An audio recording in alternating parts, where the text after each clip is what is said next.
আসসালামু আলাইকুম এভরিওয়ান, আপনাদের সঙ্গে আরও একটি ডেলি ভ্লগ শেয়ার করার জন্য চলে আসলাম। মা এখানে পুঁই শাক কাটছিল, তারপরে চলে গেলাম কুমড়োর পাতা আনতে।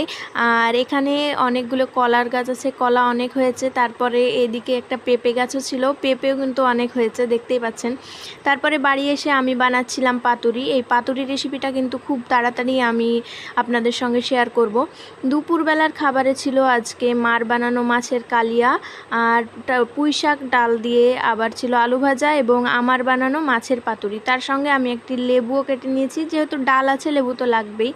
আর পাতুরিটা বেশ ভালো হয়েছে, সবাই খেয়ে বলল। নিজের রান্নার প্রশংসা করতে নেই, তো সবাই যেটা বলল সেটাই বললাম।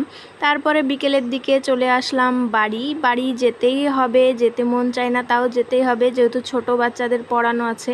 তারপর বাড়ি এসে খেয়েছিলাম এই বিস্কিটগুলো বরাবরই আমার ভালো লাগে খেতে, ভেতরে একটা ক্রিম দেয়া থাকে, সেই জন্য আরও বেশি ভালো লাগে। তো 2-3টে আমি খেয়ে নিয়েছি এখানে। তারপরে বিস্কিট খাওয়ার পরে একটু ভাবলাম যে ব্ল্যাক কফি খাওয়া যেতে পারে, সন্ধ্যের সময় সেটা।